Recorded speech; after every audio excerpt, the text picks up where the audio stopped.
PTI ने इसे political point scoring मौका समझा और उन्होंने दबाव बढ़ा दिया कि जनाब ये इलेक्शन से भाग रहे हैं। इलेक्शन से कोई नहीं भाग रहा, ना भाग सकता है। एक शख्स जो असेंबली का मेंबर ही नहीं, वो बाहर बैठ के डिक्टेशन दे रहा है कि असेंबली तोड़ दी, और असेंबली तोड़ दी जाती है। इमरान खान साहब ने गुज़िश्ता 9 माह के अंदर जो वाहिद कामयाबी हासिल की है वो सूबाई असेंबलियों को तोड़ना। अगर आईएमएफ के साथ डील नहीं होती, आपको ये पता नहीं होगा कि आप पेट्रोल पंप जाएं और आपको पेट्रोल मिले कि ना। इलेक्शन का फैसला जो वो कोर्ट के हाथ में है या फिर आईएमएफ के हाथ में? आईएमएफ इकोनॉमी का स्टीरॉइड है।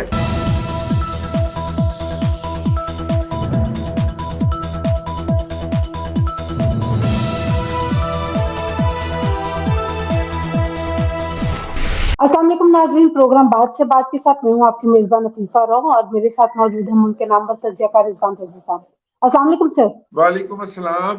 सर, जिस तरह से 9 रुकनी बेंच जो है वो समाअत कर रहा है असम्बलियों की तहलील के हवाले से और नए इंतखाबात के हवाले से, मुझे तो ये लगता है कि बहुत ज्यादा जो है वो आईनी पेचीदगियां सामने आना शुरू हो गई हैं और बहुत सारे सवाल उठना शुरू हो गए। ये लोगों को इतना कंफ्यूज क्यों किया जा रहा है? लोग तो बड़े सुकून में थे कि शायद असम्बलियां तहलील हो गई हैं और उसके बाद अब 90 दिन के अंदर इलेक्शन हो जाएंगे और शायद ये मामला रफा दफा हो जाएगा, लेकिन मुझे तो ऐसा कुछ होता नजर नहीं आ रहा। आपको क्या लगता है कि ये मामला मजीद उलझेगा या वाकई कोई इसका सोल्यूशन निकल आएगा?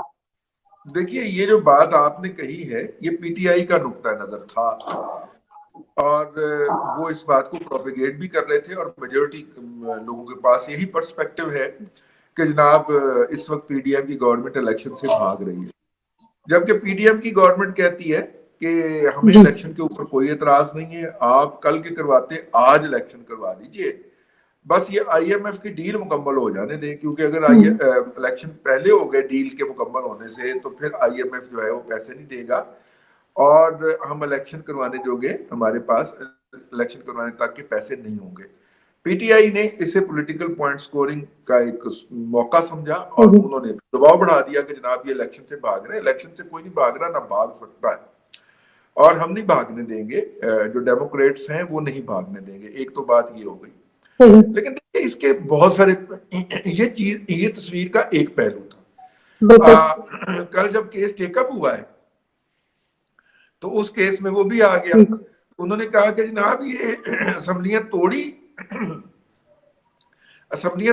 किस कानून के तहत गई?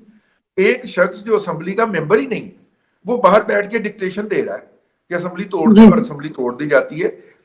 ये तो अनकॉन्स्टिट्यूशनल रिजोल्यूशन हुआ है। अब देखिए ना, एक पहलू तो जो पीटीआई प्लीड कर रही थी, अब उसका काउंटर वर्जन आ गया कि भाई ना आपने तो असेंबली ही गलत तोड़ी।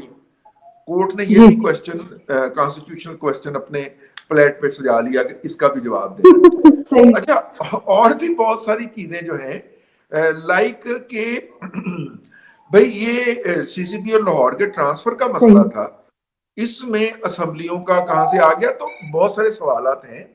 अब देखिए, इलेक्शन कमीशन ऑफ पाकिस्तान को नोटिस जारी हो, इलेक्शन कमीशन को नहीं हुआ अभी, तो अटॉर्नी जनरल को हुआ है, एडवोकेट जनरल को हुआ है। ये लोग जब आएंगे और फिर आर्गुमेंट चलेंगे तो उतनी जल्दी शायद ना ये बात सिमट सके जितनी जल्दी हमारे कुछ दोस्त अहबाब जो हैं, खासतौर पे पीटीआई के फोल्ड्स के अंदर जो है, वो जितनी जल्दी की तवक्को कर रहे थे।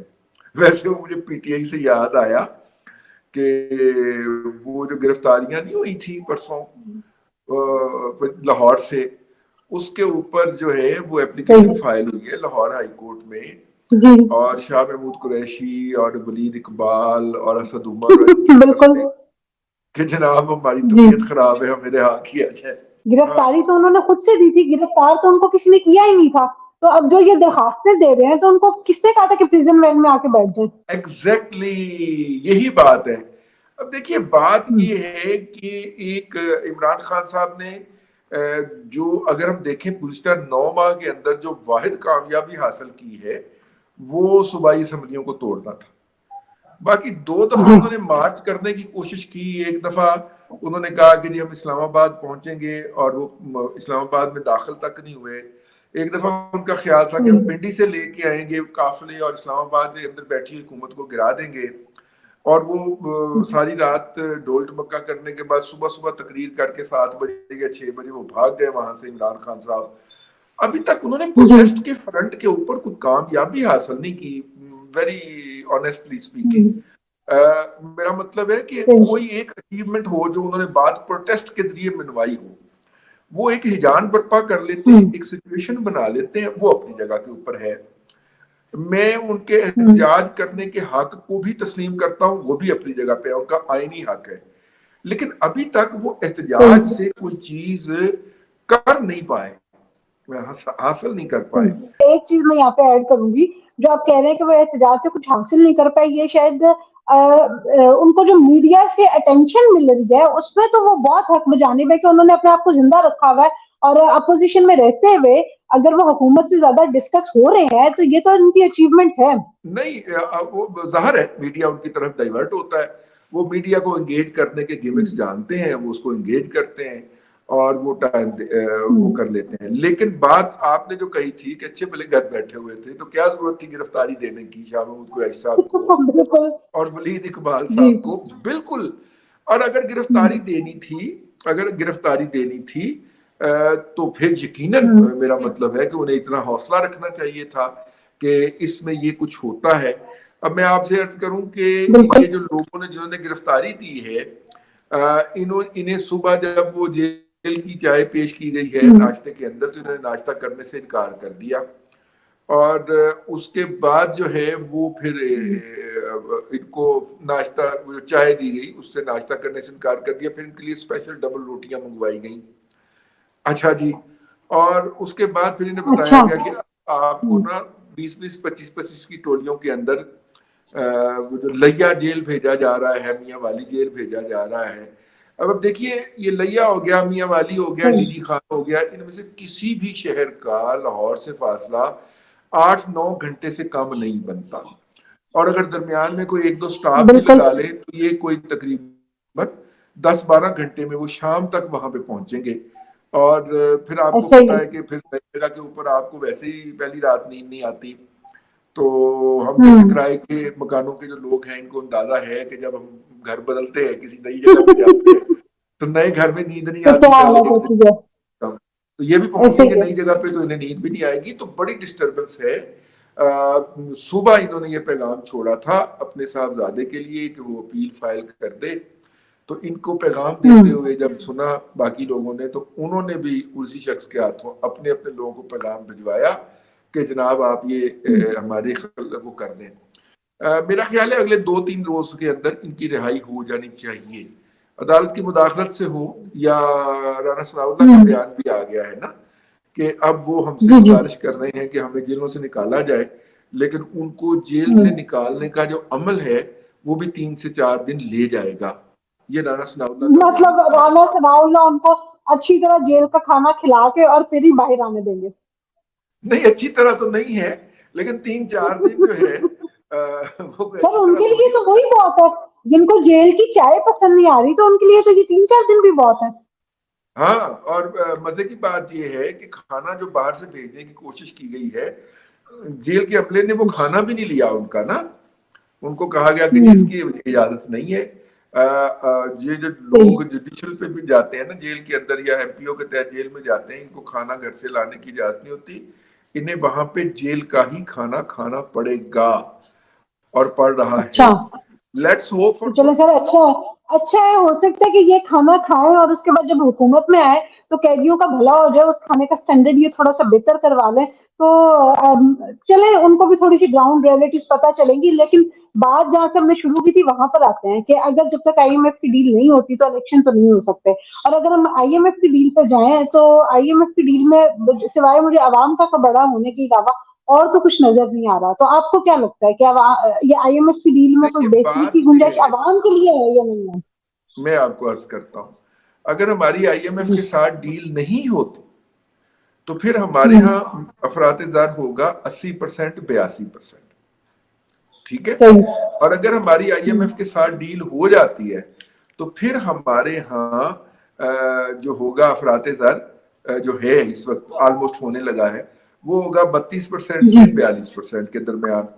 तो अब ये वाली सिचुएशन देख लें कि अच्छा, अगर आईएमएफ के साथ डील नहीं होती तो फिर आपको ये पता नहीं होगा कि आप पेट्रोल पंप जाएं और आपको पेट्रोल मिले कि ना मिले, ठीक है। नहीं, लेकिन यहाँ पे सर सिर्फ एक चीज मैं यहाँ पे ऐड कर दूं, अगर आईएमएफ हमारी इकोनॉमी के लिए इतना जरूरी है, जिस तरह से ये आप सारी चीजें बता रहे हैं कि आईएमएफ की वजह से ये बेहतरी हो जाएगी और अगर नहीं होगा तो ये वाली सिचुएशन हो सकती है, तो मुझे फिर एक बात बताएं कि ये तमाम की तमाम सियासी जमातें जब अपना इलेक्शन के लिए बयानियां बना रही होती हैं या जब अपोजिशन में होती हैं, तो ये आईएमएफ पे इतना तबर्रा क्यों करती हैं? आईएमएफ पे लान तान की इतनी वजह क्या है? अगर वो हमारी मैशत के लिए इतना जरूरी है तो हम उसको एक रियलिटी के तौर पर एक्सेप्ट क्यों नहीं करते? देखिए, बात सुने, आपको भी अंदाजा होगा कि ये जब ज्यादा जिस्मानी कोई बीमारी वगैरह, चोट वगैरह लगे ना, जैसे हड्डी टूट जाए और कोई मेन हड्डी टूट जाए, तो डॉक्टर दर्द कम करने के लिए स्टीरॉइड्स देते हैं। याद है ना आपको? बिल्कुल, स्टीरॉइड देते हैं। ऐसे ही है। और स्टीरॉइड से अक्सर बच्चियों का जो जिस्म होता है वो फूल भी जाता है। ठीक है, बिल्कुल। आईएमएफ इकोनॉमी का स्टीरॉइड है। डॉक्टर जो अक्लमंद डॉक्टर होता है ना, थोड़ा सा भी सेंसिबल डॉक्टर होता है ना, वो कहता है स्टीरॉइड ना लें, दर्द बर्दाश्त कर लें, आपका बच जाएगा बाकी, लेकिन स्टीरॉइड ना लें। अक्लमंद डॉक्टर स्टीरॉइड अवॉइड करता है। इसी तरह अक्लमंद इकोनॉमिस्ट जो होता है वो भी आईएमएफ को अवॉइड करता है। हम इकोनॉमी 75 साल से स्टीरॉइड पे चला रहे हैं। कोई 27-28 तो हमने आईएमएफ मतलब 75 साल से ये जो इकोनॉमी हम जिस तरह से चला रहे हैं, तो हमारे पास अभी तक कोई अक्लमंद जो है ना, फाइनेंस मिनिस्टर, कोई इकोनॉमिस्ट, कोई भी नहीं आया। एक छोटी सी कैलकुलेशन कर लें।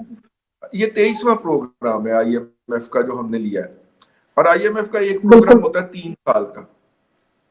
ठीक है, तो 23 दिया आप लगा लें कितने होते हैं, 69 होते हैं। तो 69 ईयर हम आउट ऑफ 75 ईयर, 69 ईयर हम आईएमएफ के ज़ेरे रफ़्क़त रहे हैं।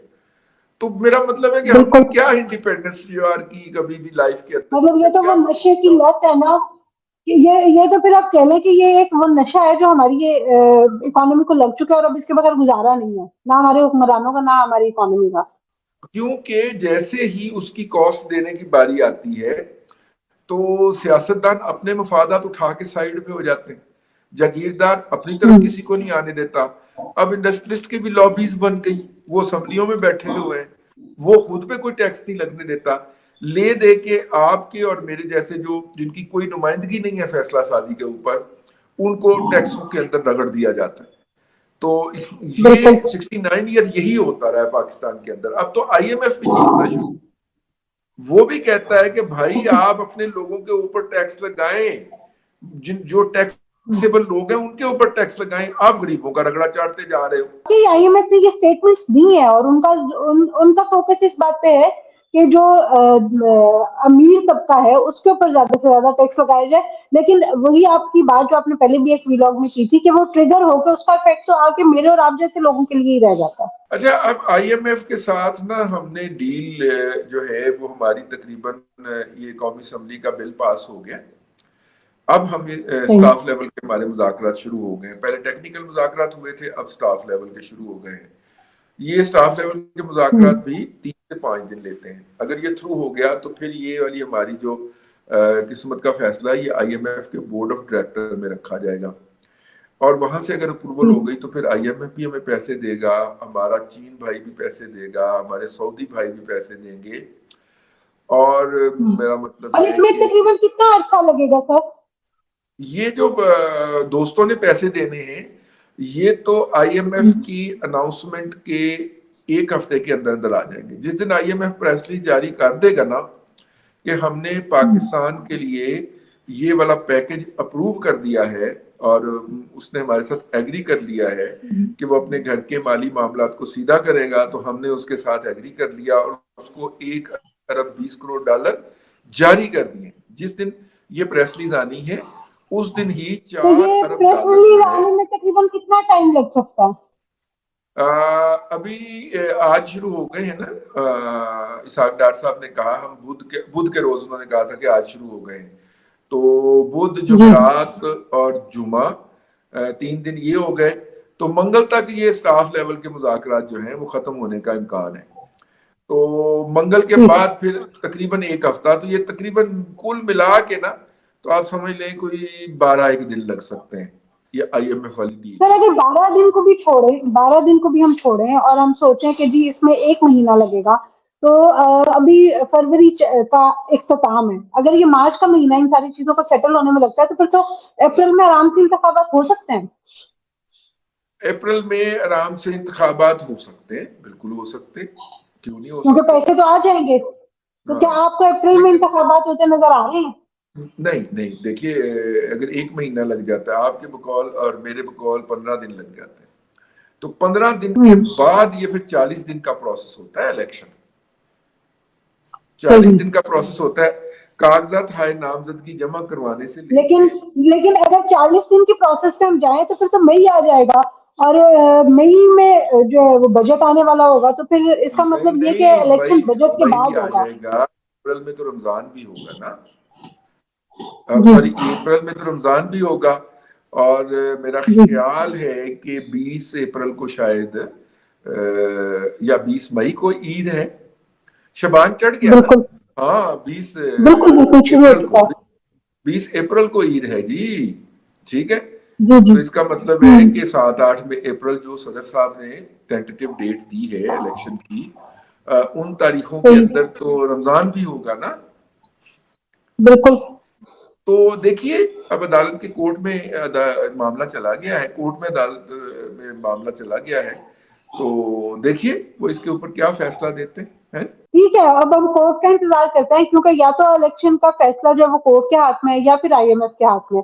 अब देखें उनका क्या नताइज सामने आएंगे, तो उस पर हम आपको रिजवान रजीक साहब का एनालिसिस जो है वो जरूर सुनवाते रहेंगे। और बाकी भी खबरें जो भी सामने आएंगी उस पर जो है वो हम आपको जरूर आगाह करते रहेंगे। आज के व्लॉग के लिए इतना ही। वीडियो आपको पसंद आई हो तो लाइक और शेयर जरूर कीजिएगा, कमेंट सेक्शन में हमें अपनी राय से जरूर आगाह कीजिएगा। Until the next time, Allah Hafiz.